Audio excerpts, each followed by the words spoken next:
country and rural saying that, so maybe I'll catch on. Somebody takes me and says, wonderful something. So I said, well, that's good. But I said, to me, it's wonderful Wednesday. That's good. So Pastor B is going to come and teach tonight. It's going to be awesome. And listen with your ears and hear with your mind so you can get this so we can go forward. All right. Let's welcome Pastor B to the front. All right. It is being Joseph. Everybody say hello, Joseph. Yeah. Yeah. Everybody doing all right? We had a great spirit, man. I feel like I had got my income tax today. And most of us in here don't get income tax no more. And you know what I'm saying? I have to pay back. But it was a good spirit. Y'all get Doc Rock a hand. He here. He doing well. Doc Rock, I walked with Doc Rock. I said, man, I got some shoes that bad. And Doc Rock looked at him, man. He was like, whoa. He didn't realize these are the ones you gave me, man. But, you know. But it was a good spirit. Bragging on it's a good spirit. This is a good lesson, though. Get into this lesson. It's a serious lesson as well, but it's a good lesson. And if you look at it, some part, and I won't have time to go through all of it, so we'll go through and I skip through it, the important parts. But this lesson is real good when I was reading it, and I enjoyed it myself. Is this one going out on me, Daniel? Okay. All right. So we'll go over this real quick. We'll teach. What's the name is he preaching now? We're going to teach the lesson, get where we're going. I want to say this, get started. Say on chapter 3, it's talking about the battle of the world, the flesh, and the devil. It's amazing how they put them in 3 too, which is great. But T.D. Jakes had a book out, Can You Stand to Be Blessed? And I really didn't understand it. And I heard it plenty of times, Can You Stand to Be Blessed? And of course, everybody want financial gain. And everybody say, well, I do what it takes to be blessed. And it's a lot more in dealing with this. It's a lot more when you start getting blessed. It's a lot more how Satan start attacking you on all ends. And people said, you know, the more money, you know, the more money you get, it does get that. And I realized that not even having a lot of money. Some of the same cats that I came up with back in the days that actually gave me jobs, gave me opportunities, you know, help me out, help me go where I was going. Matter of fact, I ran into one last night with me and Marcia was doing a project and ourselves. We're working with our contracts, whatever it was. We was working with our contracts. And the guy we was dealing with, we've been dealing with him for years. You know, been no big deal. I mean, and he's been one of my role models, to be honest, but he's been a role model to me. And it's amazing how things change, though. Long as he had more money than me, he was cool.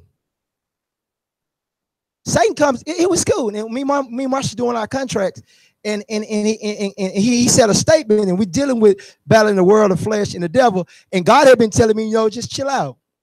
Everybody think you're a hothead anyway. I said, well, God, I ain't been a hothead in years, to be honest with you. I'm cool. I don't beat up no kids no more, not even in church. I gave that up. And he said, but people still think you're a hothead based on who you are. And the guy came in the room, and he said something kind of offensive. Man, I ain't even turned. I just looked back, and Marsh replied to him. But I didn't. I said, ain't this amazing? I got this cheap white BMW. I didn't pay a lot of money for the doggone car. How people see you totally different now. You don't know what I did. No. He said, now that I'm paying you all this money, I want to snap. 2 things I don't play with: my money and my kids. I be like, don't talk about my kids, no food, my money. Make my check come on time. But I didn't. What I'm saying is, when reading this lesson, Satan will use anybody to tempt you to put you back where you at. And once you get back where you at, guys, it's hard to gain progress. So I sit there honestly, and I said to myself, which he's not paying me anyway, not really. And I sit and said to myself, me and Marsha talking about, I said, no, long as I was pulling up in all my hooties, he was cool. He was cool. Now you understand the amount of money you paying me plus my job. Now you got a problem with me. Now with me and my wife, I'm at a 6-figure salary. You kind of like tripping with me. Now you tripping. Now I'm the same cat that I always been. Ain't nothing changed with my clothing. And that's what happened with Satan do. If you get involved in that, guys, man, it will pull you back. You will lose that gain of money. God said you want to lose that money because you can still need people to help you. You better. I said I still have to respect this guy because my money is coming through this guy. So I had to learn to shut my mouth, and this lesson hit me. So I shut my mouth and went on about my business. And I said, as long as my paycheck come on time, like it always come, I'll be a happy camper. And that's right, it's coming on time. So that's something you learn. Let's read this. And I hate to. My weakness is some words, but I'm going to do my best in them. I think I got them, but I'll read them anyway. The ones is chapter 3. It says the battles. And happy birthday to Mo, y'all. I think somebody's out because of that. She made it to her 89th, and she said she was. I was at her house, and she said, Hazel, I'm going to make it to my 89th. And she did make it, so proud of her for that. Yeah, so the battle, the battle is the world, the flesh, and the devil. It said the church in the West today, present to easy a target for Satan. We do not believe we are at war. That's true. We do not know where the battleground is located. And in spite of weapons that are neither loaded nor aimed at the right target, we are unaware of how vulnerable we are. We are better fit for a parade than of a, I'm going to say this, Anaphyla. That's it, right? Yeah, I think I got it. Landing. I know what it is. I know what it is. It blew my mind when I read that. Because what that is, the war people have built a ship or that can come down and is able to land on water, inland, but fight just as well. If you go back up there, it says we're fit for a parade. In other words, we look good as Christians, but we ain't good for battle. And they use some dramatic words in here saying, and when it talks about this, because it's saying you should be able to fight. This machine, this craft can come and fight just as powerful on water as it can on land. And it's saying this right here, we just look good, but we really don't want to fight. And that's so important. I put one in here reading these statements. I put this: celebrate every milestone. Celebrate every milestone. Don't let nobody fool you. Every milestone you go through, you celebrate. Every time I defeat the devil, I celebrate. I got a calendar on my desk. I mark out sometimes I celebrate. Satan don't want that. Another one said, and Satan trembles when he sees the weakest saint upon his knees. I think that's important, just not necessarily upon your knees. I think Satan trip out when we pray to God or give God glory of our situation. I think we need to do more praying. And I ain't saying now lay me down to sleep. I pray my Lord to slow the teeth. I think we need to get more intimate with God in our prayer life. And some can go an hour now. I go an hour, I might be asleep. But 3 minutes, you're in trouble. Thank you. That's it. Thanks. Tell a little bit. So my thing is we need to learn how to pray a little bit. Then the next one said, in general, pride is at the bottom of all great mistakes. I love it. And everybody, we touch the next one. Everybody has some type of pride inside of them. We all do when it comes to Satan. I'm serious. You remember when you first got saved? I mean, you was doing real good, and you was doing good. And then somebody came and got onto you, and you got mad at them. And they said, I can feel it in your spirit. You said, you can't feel my spirit. And really was in your spirit because you still was doing wrong. Pride to get in the way. B.F. Skinner said this: failure is not always a mistake, but it may be simple to be the best one can do under. It must be the best that one can do under a critical situation. The real mistake is stop trying. Satan's goal is to get us to stop trying. Right now, if y'all look up, you got a group of people, a group of generation coming up. They're not coming to church. They're not coming to church. You can get popcorns, chilling, canned apples, and everything else. They're not coming to church at all. And they have stopped trying. They see no need to come to the sanctuary, but they're crying out for jobs and help and being delivered. And they say, we ain't going to the streets. That's true. We need to go to the streets. But they ain't coming to the building. They want to watch it on TV. And it's good to watch church on TV. But we have intimacy with God, but you also need to fellowship with people. In order to get a job, you got to know somebody. You get a job, what I tell kids. You got to know somebody. Another one, he said, when you run into something interesting, drop everything else and study it.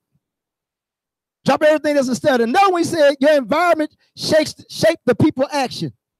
In other words, Satan tried to shape your environment. He tried to make your environment, and it makes you act. I'll read the next, go to the next page. I'm going to read this. Let me go to the next page. It said the generation that cannot be changed by the world is a generation that will change the world. The generation that cannot be changed by the world. And pay attention to it. Notice how the world is changing with the generation. Now, hold on. I ain't to my cell phones and things of that nature. We need to do that. But notice how our lack of love for God have changed. It might not do it too. And I get to that. Man, sometimes, I'll be honest with you. I pray hard when I struggled. I did. I was more at the altar. But when God started blessing me, I didn't get as intimate because I was literally begging God for something. I don't know me. I hate being broke. Let me just go there. I don't know because y'all, I don't like being broke. I like to have money in my account till I get my next check.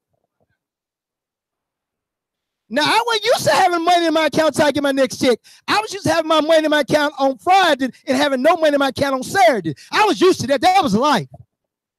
I would catch a check. I would go from Food World to Publix, back to, I would cash checks. Oh, man, I knew me and my wife was a master at that, baby. We would cash them right over and beyond. We was good at it. We used to do a test at home. We used to sit down and have which ones we got to catch, baby. I'm serious. We do that. Well, that wasn't fun. That was a headache. So being broke wasn't fun at all. I know some people say, well, you know, it was okay.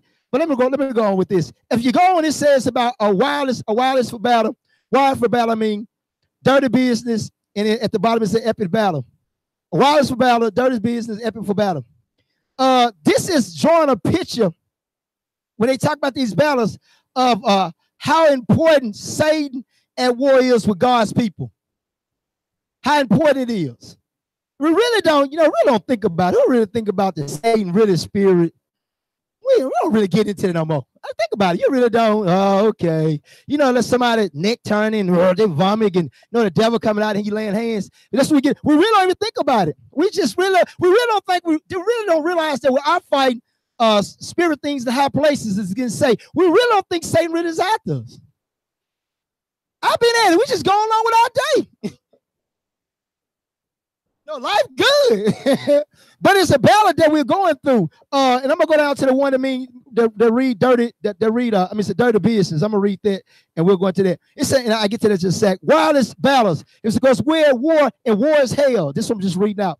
No one truly wants to go to war, and especially when you do not know why you are at war anyway. That's mine. No one want to go to war, especially when you don't know why you at war. Why are you fighting Satan? What's the reason? What's going on in your life? You know, no one want to fight a battle that they don't know where they're going. And this is what the general said, but I read the dirty business too. It says, this what spiritual warfare is? Do we embrace the amazing grace of God? Enter into his eternal kingdom? Become a member of a heavenly family? Only to enlist the very next moment in a dirty business of war? Are we required to put on to put our head down and press on into the mud in the mark of battle like a I got this. Hold on. Scripted foot soldier who long for home? Do we hear it? Accept God and brother for love, for you are right where you are.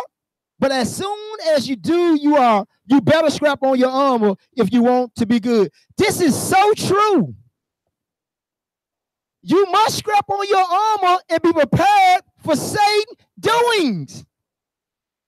Time you get delivered from something, Satan is standing waiting for you to fall. I know we think he ain't. And I know when I got saved, I ain't lying. I thought God was going to come down and take everything away. That's the only reason I really got saved. I really got saved because all my issues, then when I got called to preach, I knew God was going to take everything away. And when I got the Holy Spirit, man, he got to take everything away. And out of no experience, he took everything away. I got saved. I got called to preach. I got filled with the Holy Ghost. And I still was facing the same issue. I was shot by cutting the in the Russian, right? I was saying all the tongues. And when I got up, Satan still was at battle for me. I couldn't figure out what's wrong with God. Man, this man messed up this plan. I mean, once you get saved, come on, guys. Then you become a preacher. Then you get filled with the Holy Ghost. Oh, this thing ain't gonna be easy, but I'm walking with God in the cool of the evening. The serpent can't do nothing to me. Man, they came full-fledged out to me. Things that I had not dealt with for years was laying there dormant waiting on my little butt. And it blew my mind because I didn't understand that God had won it all and I still was trying to fight it. And I kept losing. Yes, you must scrap on. You must be ready for battle. This is the real world we're dealing with. And with our kids today, they got to. Some of us don't sit around. I have open conversations with my kids, very open. Me and my kids are very open. And the only reason I have very open conversations with my kids, because I want them to tell me my demons that's in them. So my kids tell me what they're going through. They're only my demons that's inside of them. Then I tell them my mama demons is inside of me. So I'm not shocked when my kids go through something. It don't freak me out. My kids come on one-on-one, tell me information to blow my mind. Because I know the demons that was inside of me. So when I conversate, see, some people don't want to conversate with their kids. Because you don't really look up what you done your doggone self. So my kids come on, I sit there and say, yeah. I might not want to hear it, but yeah. Oh, yeah, I can't believe, yeah. And you got to understand, demons taught them even harder. I told a guy, a man, he wanted BJ to date his daughter. I said, now listen. He said, BJ's a good boy. I said, yeah, in front of you. No, BJ's a good kid. I said, in front of you.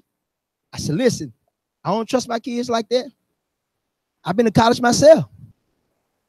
I said, now I love my boy, and it's cool with him. But I didn't love my boy. I'm in love with his mama. I don't trust him like that. So I said, he got things he's dealing with in his life that his dad dealt with. Now let me stop. I tell people, now BJ is a handsome cat. No, he is. He's ripped. Trey is he just stepped out of a Mandingo movie. That boy is chocolate covered. I know it's rough for him. No, I know it's somebody. Well, I know it's rough for him. I know, no. I've been with him.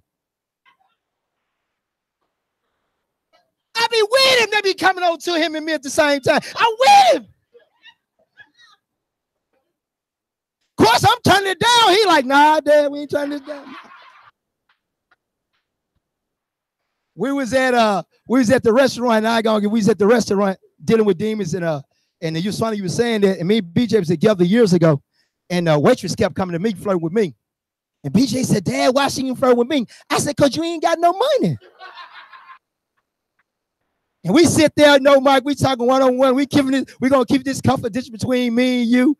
And my mind said, don't be no fool. Don't say nothing wrong to our waitress, dog. I'm telling you, which I did. And me and supposed to keep this man to man, uno, face to face.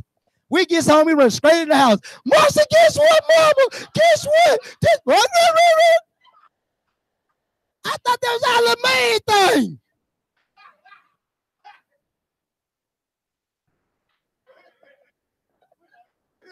I turned it down. He didn't care. It said in the epic battle, this could come to this. It's a little boy often dreaming of war, even in a home where toy guns are forbidden. A young boy with fashions just about any any household item into a weapon. Clearly, the little boys retain some of this mentality well after adulthood. Why else do war movies remain as a wildly popular genre? Every culture in every time has an epic tale and comeback into history, whether legend or facts. Flip it over. There is a noble place in the heart that longs for battle. Could it be that God has put this there? That the battle is indeed a noble one because we are meant to fight it and we are made a winner. God has put something in you to scrap. It's embedded in you to fight. We'll get to them points. It's embedded in you to fight.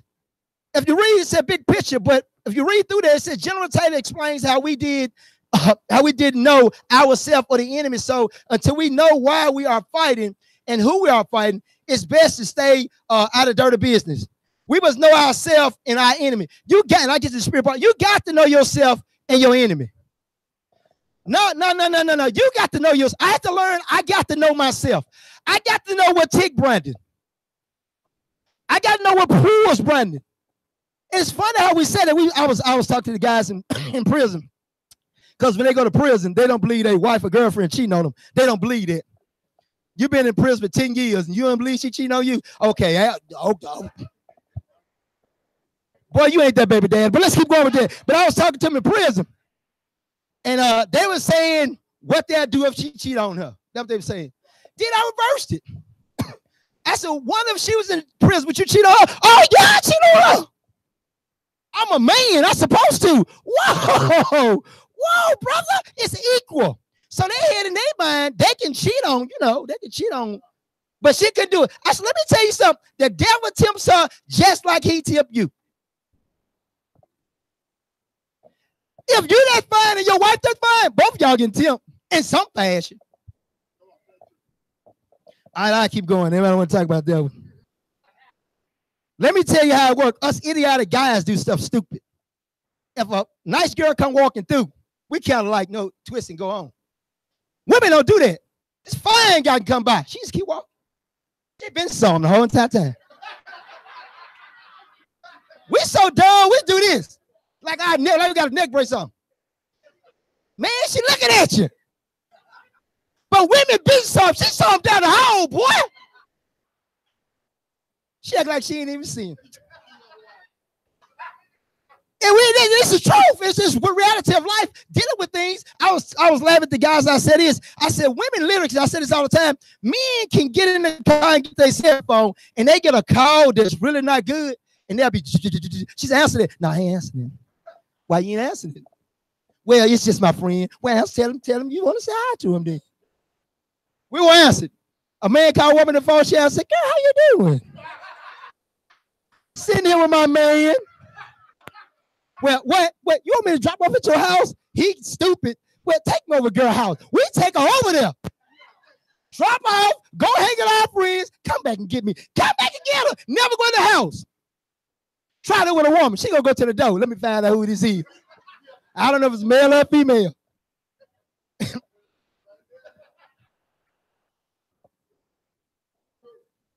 It's a bigger picture. Let's deal with the spirit thing. Let's turn our Bible to Ephesians. I won't read all of it. Ephesians, it said, what is a spiritual battle? And I do a minute of time. And I'll read some of it. Ephesians 10. And y'all should know this. It said the full word, be strong in the Lord and the power of his might. Put on the whole armor that you will be able to withstand the fire and darts or strategy or trickeries of the devil. For we are not fighting against people made of flesh or blood, but against the evil rulers and authority, unseen worlds, against those in mighty power. And goes on and on and on about that, which is so true, which is a spiritual battle. And that's what we're fighting with, spiritual battle. I think we spend a lot of time focused on battling people. And that's normal based on how we are. We go off on people. But it's more than a person. It's a spirit in the person that's acting that way. And we have to realize that some even come to church. People say, I want to come to church because of people. Well, that's the spirit in them. Don't kill the people based on the spirit in them. I think we need to learn how to fight against spirits. And when we fight against spirit, you got to have some spiritual things. But it goes on to say, so flip it over because my time is winding. Flip it over. Go past 4. Go to 5. I'll go to 5. Where it says spiritual warfare. Go to 5 right quick.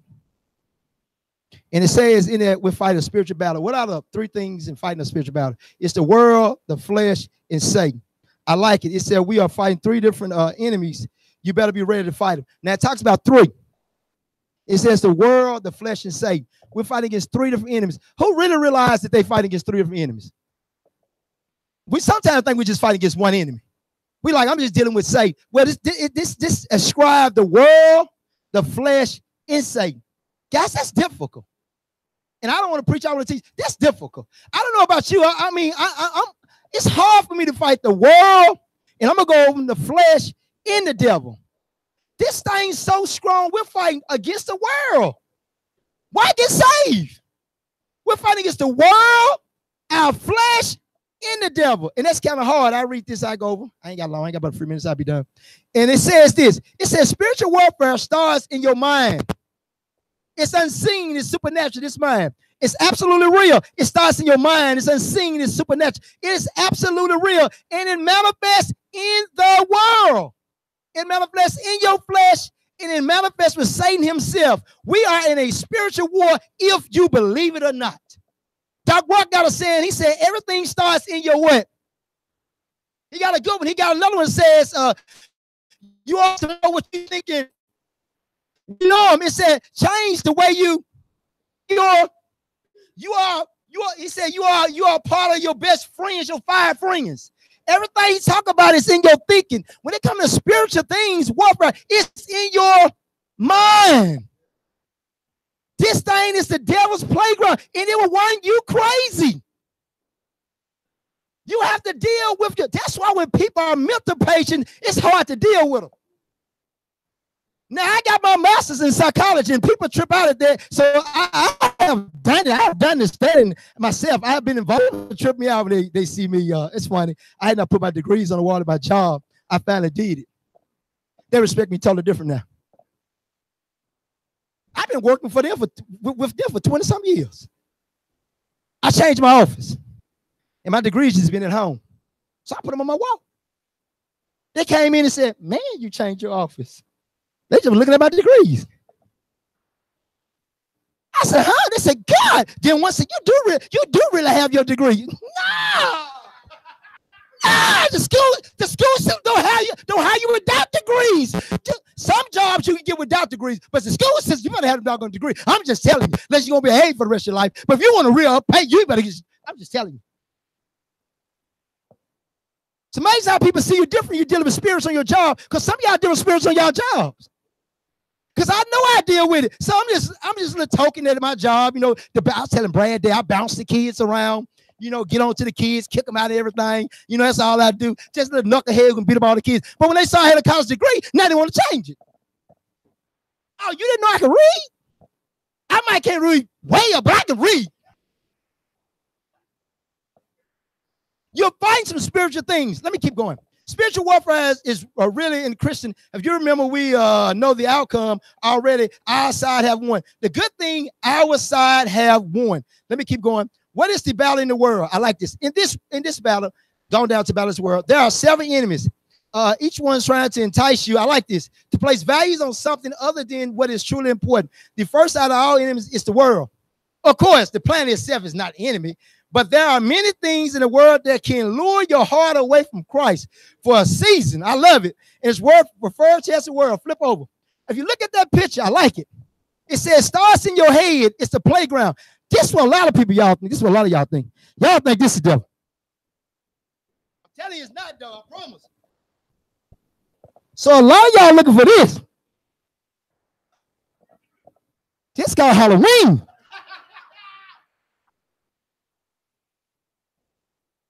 This is the devil. Reality. The devil lies in people. So we run around saying, I'm going to beat up the devil. He look like this. Man, he whooping your butt. Watch this. All right, watch this. Watch this. I promise. Watch this.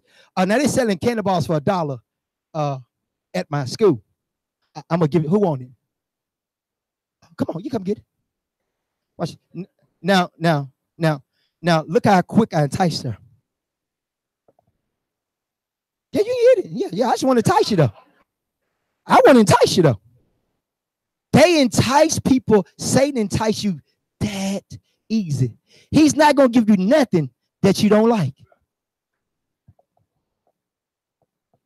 Don't matter how. Listen, let me be honest with y'all. Let me say this. I'm going to be vulnerable.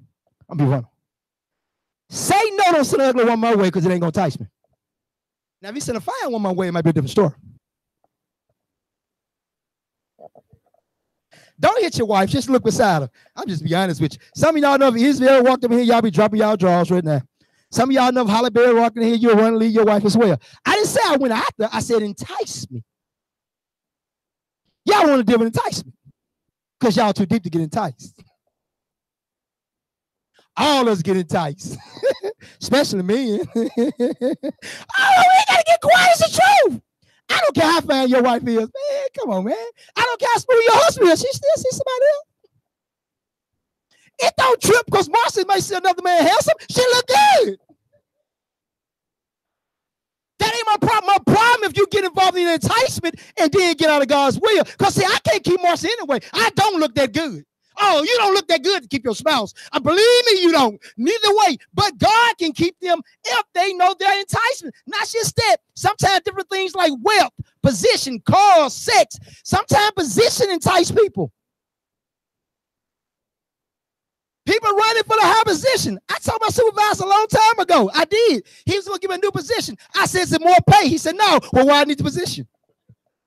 He said, you got power. I don't need power. I need money. My kids are in school.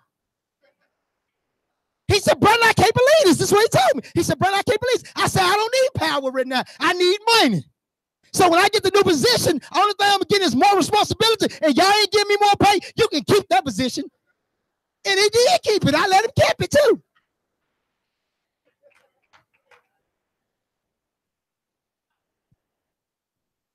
The problem is when we live in a world, problem is, go down and read that. I ain't got time, so I'm going to rush through it. The problem is we live and work and eat and play in a world that is all about seeing things. The world they have turned completely inside out. The unimportant is the matter in the world value. So what is unimportant is value to the world. Now, what's value to the world is unimportant to God. And all us playing it time and time. All us playing, include me, time and time. All us playing it time and time ourselves. Nobody's too deep to play in it. But we come to church and get saved, act like we don't play. All us playing it some kind of way. All right, I get that later. Go down and say you can't get there. I got to rush up from here. When we're in bondage to the elementary principle of the world, Colossians 2 and 8 said, we cannot experience the freedom and the joy that waits for us in the real home of Christ. We would buy into the world standards, wealth, privilege, and position. We are steadily drawn away from the eternal value system revealed in Scripture. Worldliness isn't just what we drink, eat, or watch. It is the inner magnetic, I like that lures us. That lures away from our standards, but it lures us to conform to the standards other than God, but lures away.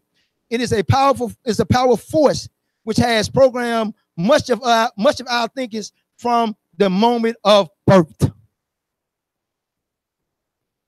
The moment of birth, we've been programmed to deal with the world. That's powerful, man. The moment of birth. Let me keep going.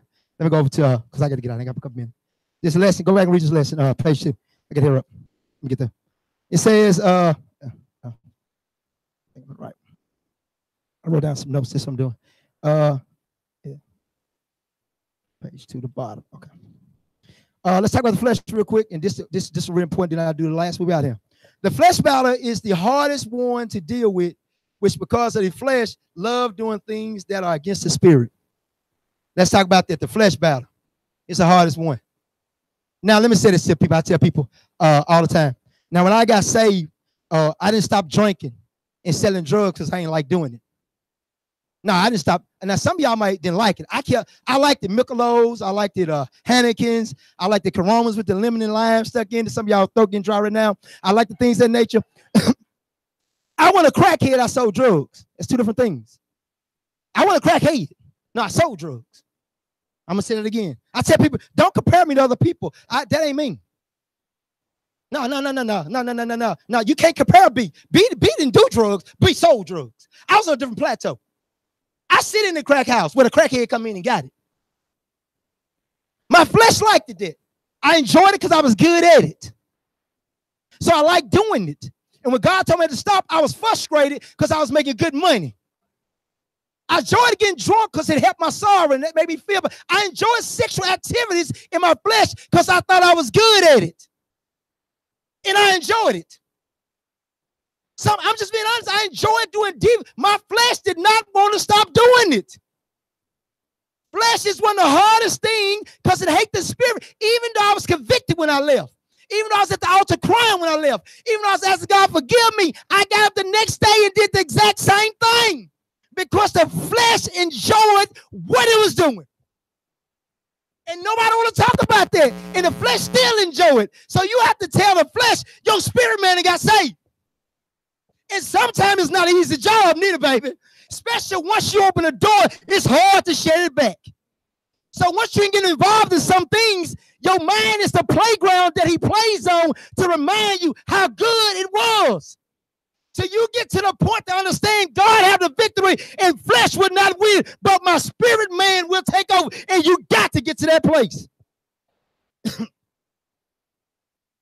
The flesh, you read down Romans, is until that time. Watch what God said. God going to say this in about Romans 8 and 23. Until that time, the old appetite. Listen to that. The old appetite, the old attitude, the old memories, and the habits can surface at any time at any time in raging war against the life of Christ in you. It said the appetite, the attitude, the memories, and the habits, if you go down the battle, can surface at any time.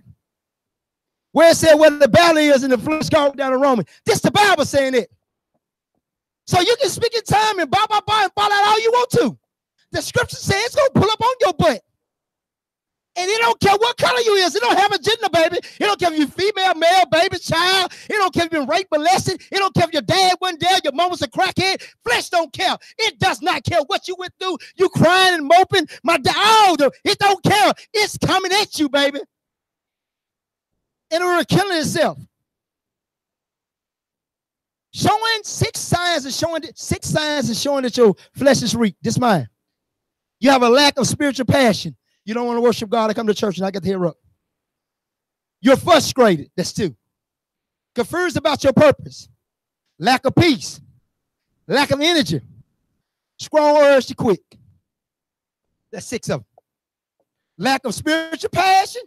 Y'all know when that passion leave. You know, I got 5 minutes. Y'all know that passion leave?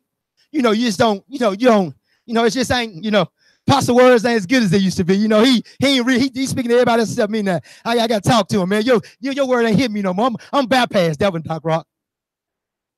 No, the worship ain't like they've been with this same praise team been singing all the time. Ain't nothing ain't changed. Same people been dancing. Same little church been in for years. It's your church ain't like it used to be. American churches know how to love. You just ain't got no spiritual passion.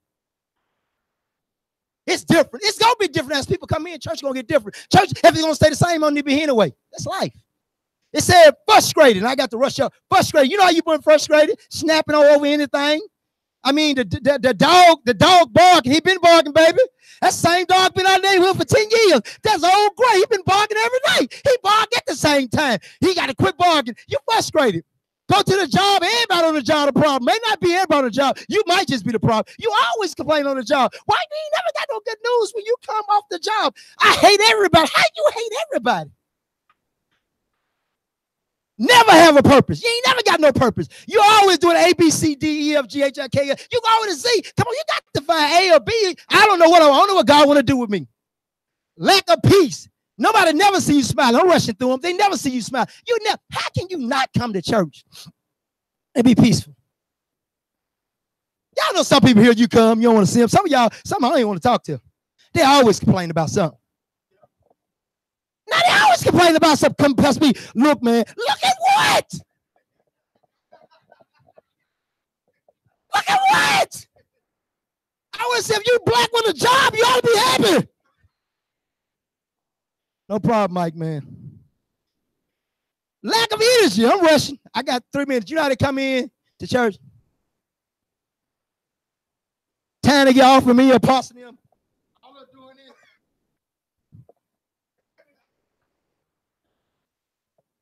Strong urge to quit. Let me keep going. I'm about at the end. Flesh. Flesh is something to deal with. Go to the next one. I'm about wrapping up. Flesh. You got the world of flesh. I'm wrapping up. Philippians, if you look at Philippians 2 and 3, it said, for God is in there. For God works in you, giving you the desires to obey him and the power to do what he pleases. This is what I want to talk about. God, I like this too. It said, for God is working in you. He gives you desires to obey him and the power to please him. This is how you need to defeat the flesh. It's already inside of you. That's something you got to feed. And the hardest thing is feeding that for the rest of your life. That's difficult. I gotta go on through, get through. Turn over says, I'm about to done. Turn over says, what is the battle with Satan? It's real good. It says Satan means adversary, but he is many other names in describing in scripture. Let's see what are some of them. And one of them is Matthew 3 and 19. It called him evil one. John 8 and 4, it called him the devil. John 16 and 11, the prince of the world. Corinthians, it called him God of the age. Thessalonians, a temper. Peter's enemy of the devil. I'm supposed to read the but I ain't. And last one called him a dragon. Check this out while I end this right quick talking about this. If you look in Genesis, when the serpent was talking to Eve and Adam, he was a snake.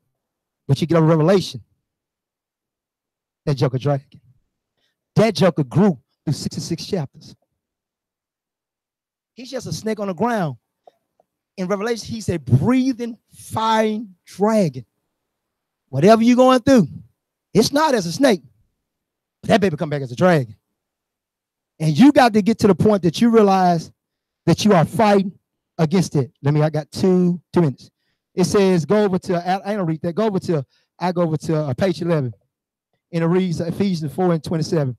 Neither giving place to the devil. I like that. Neither give place to the devil. What I'm trying to say when you're dealing with the world of flesh and say, don't give place to the devil. This is what I tell kids. If you know that you're going to do something wrong with somebody, don't go in the room and cut the lights off. Don't cut them off. Don't watch a romantic movie. Don't one-on-one with them. Certain conversations at my job I don't get involved in. certain things people say to me, I keep walking. I hear a lot of stuff. Not that I'm scared of them, I'm scared of me. I'm not scared of them, I'm scared of me. I'm scared if I react, he's going to become a dragon in me.